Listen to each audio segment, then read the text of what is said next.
You have someone who has been a political understudy of Robert Mugabe. So all the negative things you can talk about Zimbabwean politics, Mnangagwa has grown up with that system.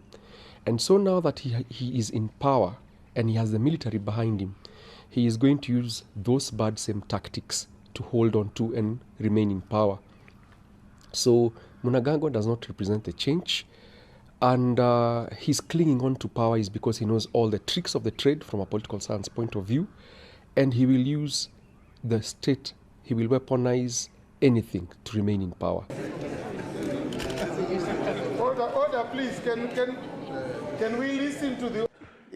In Africa, we don't chase people when they visit, do we? I think Mnangagwa, when he came in, even though he came in through unconstitutional means, he came in and there was sympathy behind his ascendancy to power. Because remember, he had run away. Mugabe had persecuted him and he had literally run away.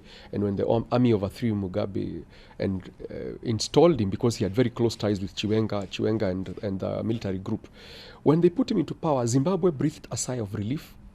In fact, the economy looked like it was changing. Some sanctions looked like they would be lifted. But the change that Zimbabwe is looking for, those are, in economics, they say those are macro economic changes that are not going to happen in a very short time. Some of the economic damage that Zimbabwe has taken, it will take even past Mnangagwa's term to reverse. The hardliner stance that existed during Mugabe is still there because it is a system. It is not vested more in personalities, but as a culture. It's only unfortunate that Mugabe was there for 37 years, but because it is a system, it is still living, more perfected to this day, even in the absence of Mugabe. So even if Mnangagwa is out of power today and ZANU-PF remains, that kind of system is likely going to remain.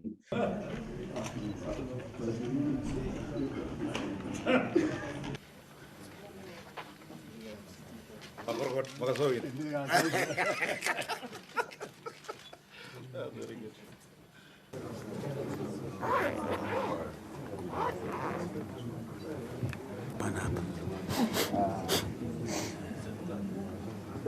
There are also certain things that have shifted, especially a conciliatory and less confrontational tone. You know, Mugabe was known for his confrontational rhetoric. Keep your Britain, I'll keep my Zimbabwe.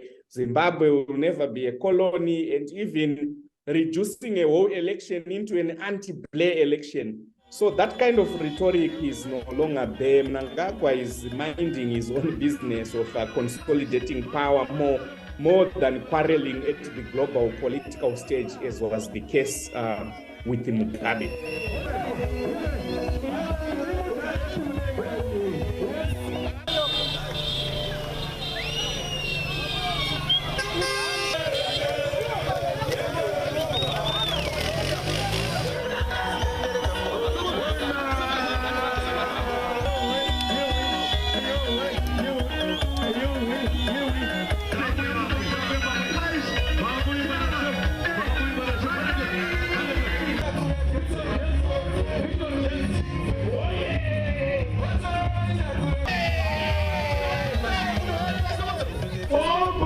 Stakeholders must know that there are no sacred cows.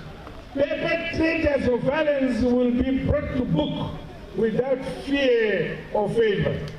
So I say to you, my dear comrades, the patriotic people of Zimbabwe, don't ever perpetrate violence. We will deal with you.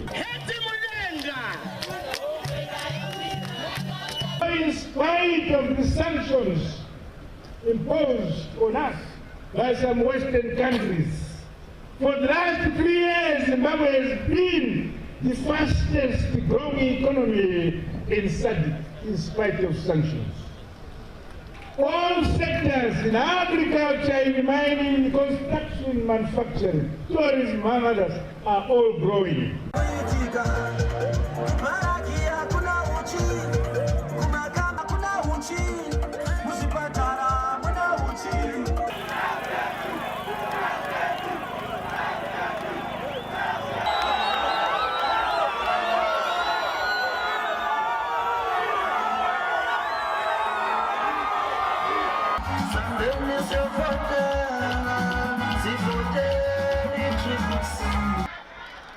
I told SADC that number one, Mr. Mnangagwa is not preparing to win, he's plotting to rig.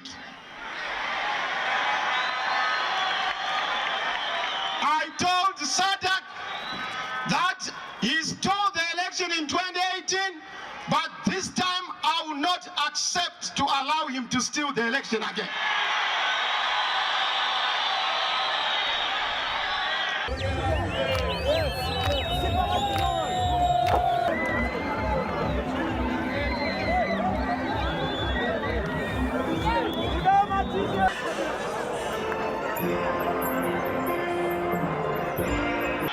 I told SADC that Zimbabwe is the next chair of SADC. Please get ready to welcome me to chair SADC on behalf of Zimbabwe.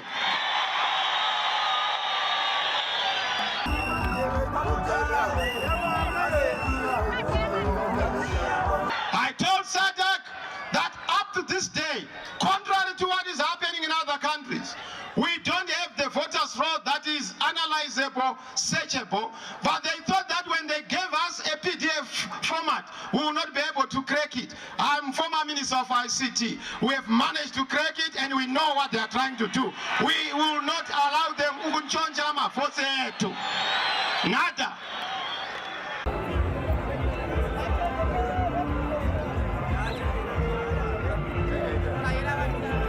Woman happened this time. Hashtag God is need.